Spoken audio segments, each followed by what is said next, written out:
Gülüm gitti yetim kaldım, hasretiyle öldüm kaldım. Gülüm gitti yetim kaldım, hasretiyle öldüm kaldım. Tabip doktor neylesin ki ben bu derdi ondan aldım, ben bu derdi ondan aldım. Hele gülüm, oy gülüm, gülüm, gülüm, küçücüksün sen toy gülüm, hasretinden ölüyorum, gel beni kavrama oy gülüm. Hele gülüm, oy gülüm, gülüm, gülüm, küçücüksün sen toy gülüm, hasretinden ölüyorum, gel beni kavrama oy gülüm.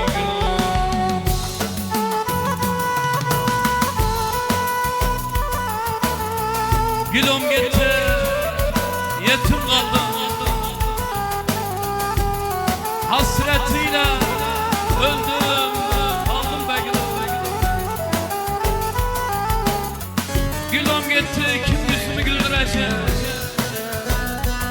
kim bezalı, sensiz öldüm, öldüm be gülüm.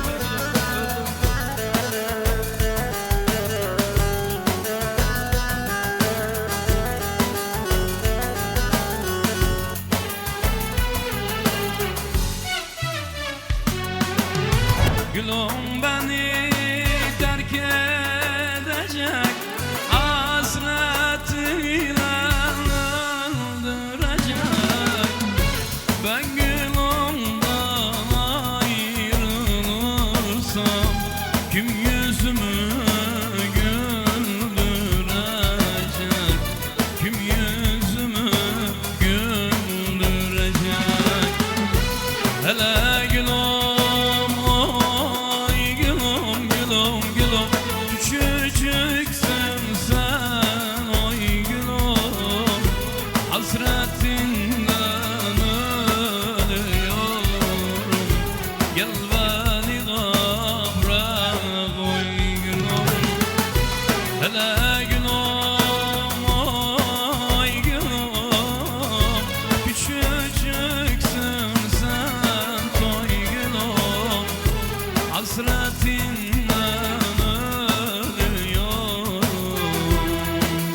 gel beni